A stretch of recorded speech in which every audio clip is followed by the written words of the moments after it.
Cyber police station येथे एका 16 वर्षीय युवतीने तक्रार दिली की इंस्टाग्रामवर प्रसिद्ध असलेला व्यक्ती समीर स्टायलो आणि त्याचा भाऊ आमिर आणि त्याचे काही साथीदार यांनी व्हिडिओ बनवू नको अशी धमकी देऊन तिचा विनयभंग केलेला आहे आणि तिने जर व्हिडिओ बनवणे बंद केले नाही तर तिचं एक तिचे नंबर व्हायरल करण्यात येईल। त्यानंतर तिला व्हॉट्सॲप कॉल, व्हिडिओ कॉल आणि अश्लील व्हिडिओ यायला लागले, अश्लील चॅट यायला लागले।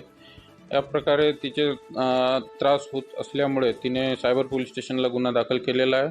त्यामध्ये आमिर सलीम खान याला अटक केलेली आहे। दुसऱ्या आरोपीचा शोध चालू आहे। बाकी आरोपीसुद्धा आम्ही लवकरच अटक करू।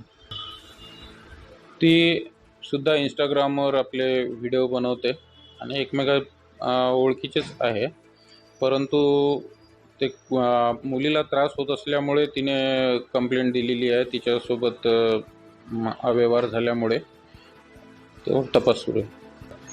समीर स्टायलोवर कुठले गुन्हे असल्याची थोडी माहिती आहे, परंतु आमिर खानचं कुठले अद्याप रेकॉर्ड मिळालेलं नाही।